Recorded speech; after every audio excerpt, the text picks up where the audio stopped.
Music theory, the thing that supposedly unlocks the secrets of music, but somehow makes you feel dumber the more you learn about it.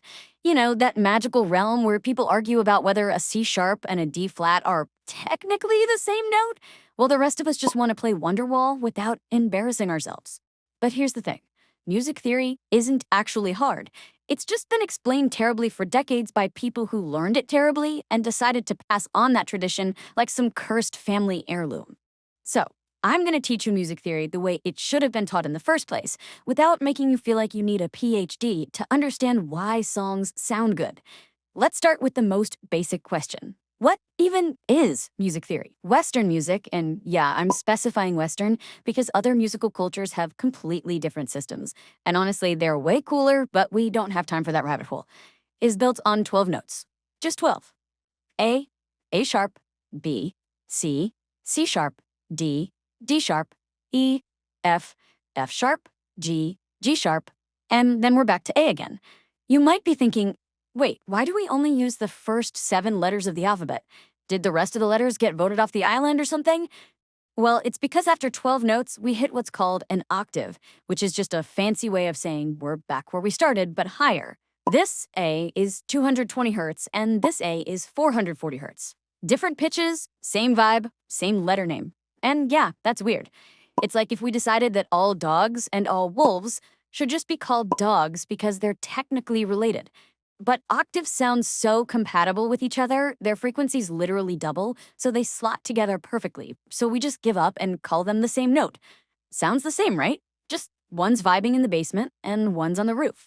Now, let's talk about the black keys on a piano, which have the most confusing naming system ever devised by humans. This black key is both A sharp and B flat. Same key, 2 names. Why? Because music theory loves drama.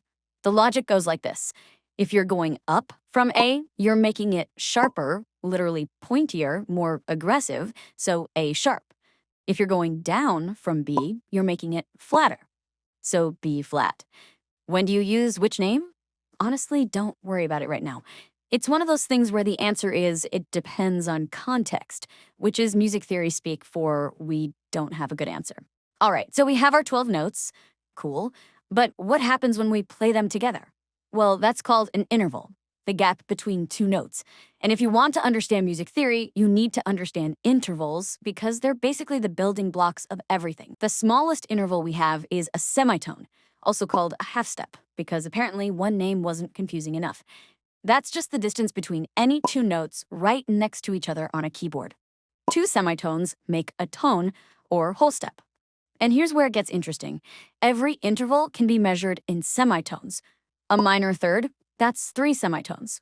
A major third, that's 4 semitones. But why are thirds so important? Great question, imaginary viewer. It's because thirds are how we build chords, and chords are how we make music sound like actual music instead of just random noise. A chord is when you play 3 or more notes together and they create this sense of harmony, like they're all holding hands and singing Kumbaya. The most basic chord is a major chord, which is just a major third, that's 4 semitones, stacked on top of a minor third, that's 3 semitones. That's C major. Sounds happy, right? That's because major chords are basically the golden retrievers of music theory. Always upbeat, always reliable. Now, flip those intervals around. Minor third first, then major third, and you get a minor chord. Suddenly, it's sad, it's moody. It's wearing a black turtleneck and writing poetry about the rain. Same notes, different order, completely different vibe. Music theory is wild. But wait, there's more chords. Of course, we couldn't just stop at major and minor. No, we had to create diminished chords. That's minor third plus minor third, and it sounds like something's about to go horribly wrong. Augmented chords, which is major third plus major third, and it sounds like you're floating in space, and not in a good way. 7th chords, where you add another note on top because 3 notes is for cowards. And yes, there are different types of 7th chords. C7, C major 7, C minor 7, C minor major 7. The key thing to remember is we build almost all of our chords by stacking thirds. That's why Western harmony is called tertian harmony, from tertiary, meaning thirds. We're obsessed with thirds. It's our thing. Scales. The assembly instructions for songs. If chords are the building blocks, scales are like the instruction manual that tells you which blocks you're allowed to use. The most important scale is the major scale. You know it, you've heard it a million times. It's the do-re-mi from The Sound of Music. On a piano, the C major scale is just all the white keys starting from C. Easy. But what if you want to play a major scale starting on D, or F sharp, or literally any other note? Well, every major scale follows the same pattern.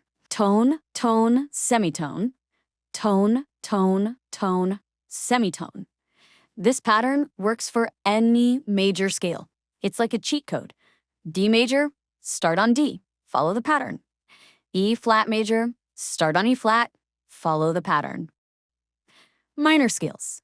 Major's emo cousin. The natural minor scale is all the white keys starting on A instead of C.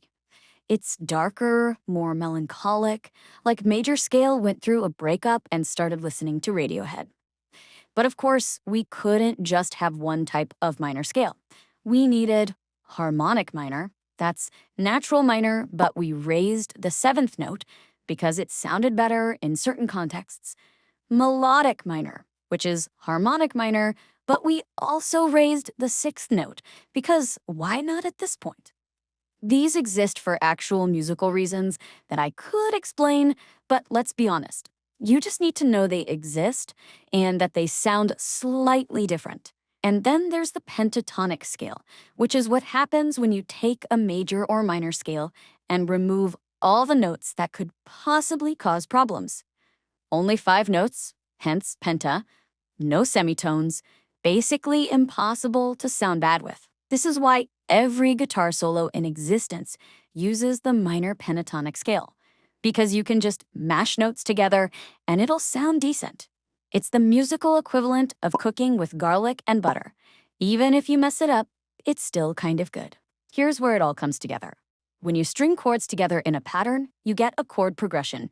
And chord progressions are why you keep thinking, wait, I've heard this before, every time a new pop song comes out. The most famous chord progression is 1, 5, 6, 4 in Roman numerals, because apparently we needed to make this more complicated. In the key of C, that's C, G, A minor, F. And this progression is in Let It Be by the Beatles, Don't Stop Believin' by Journey, Someone Like You by Adele, Let It Go from Frozen. Same exact chords, different melodies, different lyrics, but the backbone, identical. We use Roman numerals to describe chord progressions because then we can talk about them without caring what key we're in. 1, 5, 6, 4 works in C major, D major, F sharp major, doesn't matter.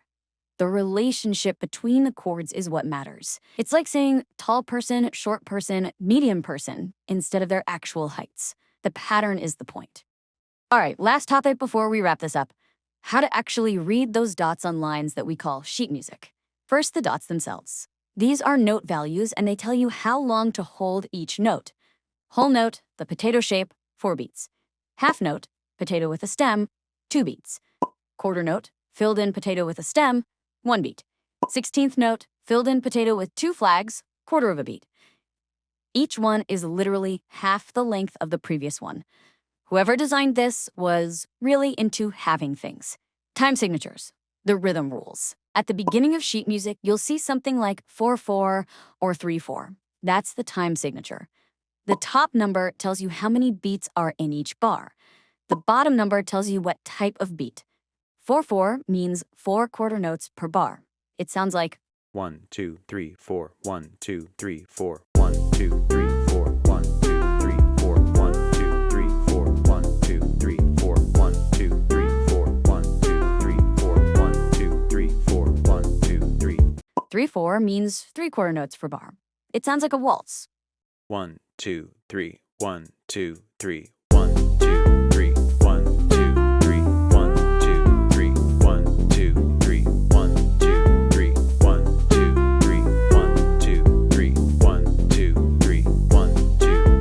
6/8 means 6/8 notes per bar. 1 2 3 4 5 6 1 2 3 4 5 6 1 2 3 4 5 6 1 2 3 4 5 6 1 2 3 4 5 6 1 2 3 4 5 6 1 2 3 4 5 6 1 2 3 4 5 6 1 2 3 4 5 6 1 2 3 4 5 6.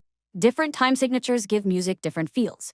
4/4 is normal, 3/4 is fancy dance, 6/8 is swaying, 5/4 is something's wrong, but in a cool way.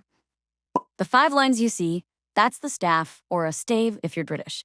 Notes sit on these lines or in the spaces between them, and where they sit tells you which pitch to play.